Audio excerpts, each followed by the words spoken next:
So how are you doing with your loss aversion? That's what we talked about last time. The first of the four flows in the sway paradigm. Now we're going to look at the second, which is commitment. Once you've made a commitment to something, how difficult is it for you to back up? Once we've made a commitment, most people know this, we stop seeing new data. I've committed to do something, and even though new data is coming in, I'm not going to change my mind. And it ties to loss aversion before it. And that's the thing that's tricky about all of these. They build on each other. Think about it. Why won't you change your mind when you've made a commitment? Because you don't want to let someone down. Well, letting someone down can be perceived as a loss of my integrity, a loss of my trustworthiness, because I said I'd do it, even when something says you shouldn't.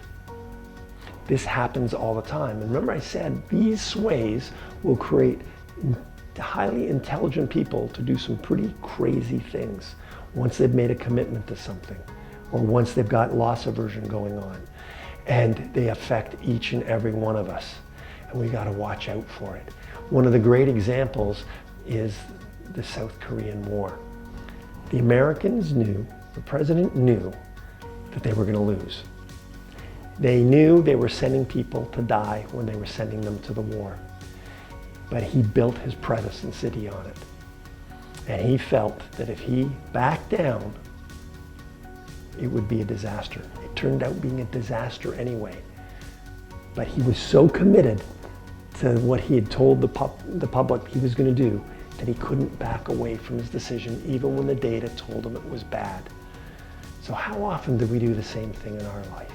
How often do you have a situation where you're going to protect your position at all costs because you don't want to lose something or a perceived loss? How often do you make a commitment to do something that you continue to do even when you know it's the wrong thing to do, but you do it anyway and regret it later?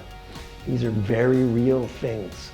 So I want you to sit with this and think about it. Look at the week that goes by. Watch it on television and see how it plays out in the news on a daily basis. When you go, oh, that's loss aversion, there's commitment over there.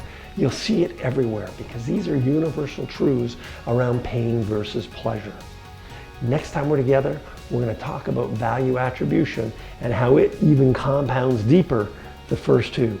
So if you want to know more about how you can create certainty in your life and the crushing series of products, go to www.peakperformance.live and check us out.